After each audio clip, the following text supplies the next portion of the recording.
Exam, ये शब्द सुनते ही बच्चे ऐसे डरते हैं मानो कोई हॉरर स्टोरी सुना दी गई हो। लेकिन आज की जो एग्जाम की स्टोरी है वो हॉरर ही है, जो आपका दिमाग हिला के रख देगी। लेकिन वो जानने से पहले हॉरर स्टोरीज।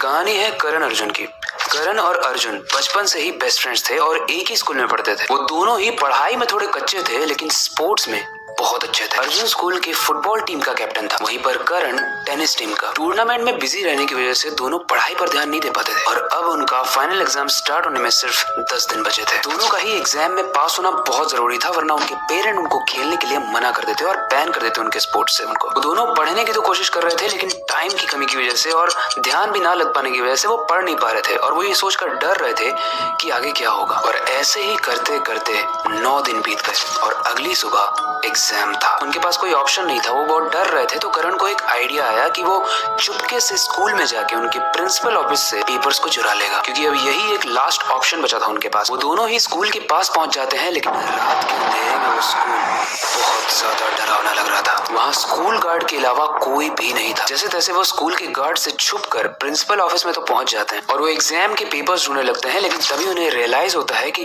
कॉरिडोर में कोई खड़ा है जो उनको काफी देर से घूर रहा है।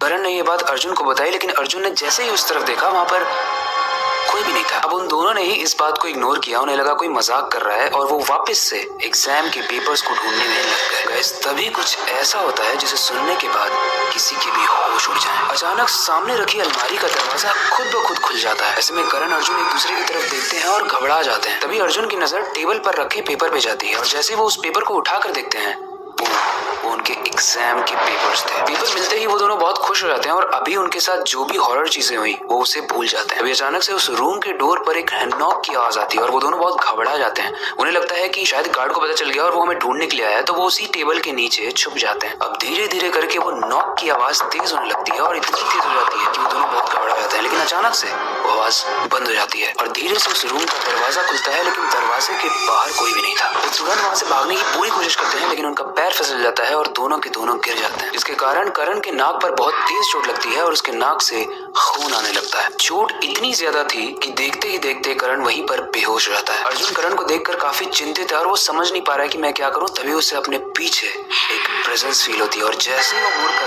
देखता है, वो जो देखता है उसका दिमाग हिल जाता है। वो नीचे देखता है और उसे खून से सने हुए पैर दिखते हैं और जैसे जैसे वो ऊपर देखता है वो देखता है कि एक इंसान खड़ा है जो स्कूल के प्यून की ड्रेस में है और उसके हाथ में एक डंडा है। उसका पूरा शरीर एकदम ब्लूइश तरीके का सफेद था, जैसे उसके अंदर खून भरा ही ना हो। अर्जुन बहुत पैनिक होता है लेकिन इससे पहले कि वो वहां से भागता, वो इंसान अपने डंडे से अर्जुन को मार देता है।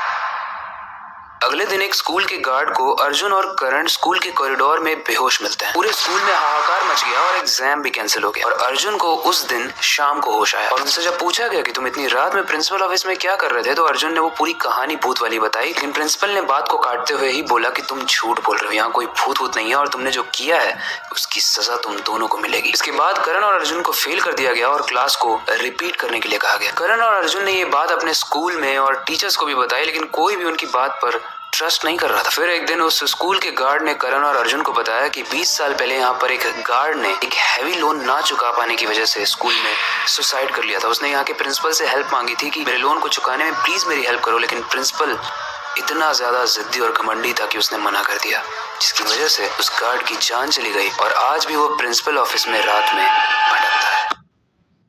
वेल गाइस, लोन तो होता ही है खराब, बहुत सारे लोगों की जान जाती है, बट ये स्टोरी बहुत ज्यादा दर्दनाक थी और थोड़ी सी क्रीपी भी थी। वेल, आपका क्या फीडबैक है इस स्टोरी को रिलेटेड? कोई भी फीडबैक हो आप कमेंट सेक्शन में जरूर बताना। नेक्स्ट स्टोरी से रिलेटेड कोई सजेशन हो तो वो भी आप कमेंट सेक्शन में एज ए टॉपिक लिख सकते हो, क्योंकि मैं सारे ही कमेंट्स को आजकल पढ़ता हूँ। पहले ये कहानी तो यहीं तक थी लेकिन नेक्स्ट स्टोरी आपका दिमाग फाड़ के रख देगी। तो अब चलते हैं उस स्टोरी को रिकॉर्ड करने से पहले और इस कहानी को खत्म करते हैं। लेकिन खत्म करने से पहले मैं बस एक ही चीज कहूंगा अंत में, जो हमेशा कहता हूँ, अपनी क्यूरियोसिटी को डाई मत होने देना, नई चीजें सीखते रहना। अपने बेड के नीचे और खिड़की के बाहर जरूर देख लेना। इस बार तो अपने रूम में ही देख लेना, कहीं वो मरा हुआ गार्ड तो नहीं घूम रहा है। मिलते हैं अगली वीडियो में।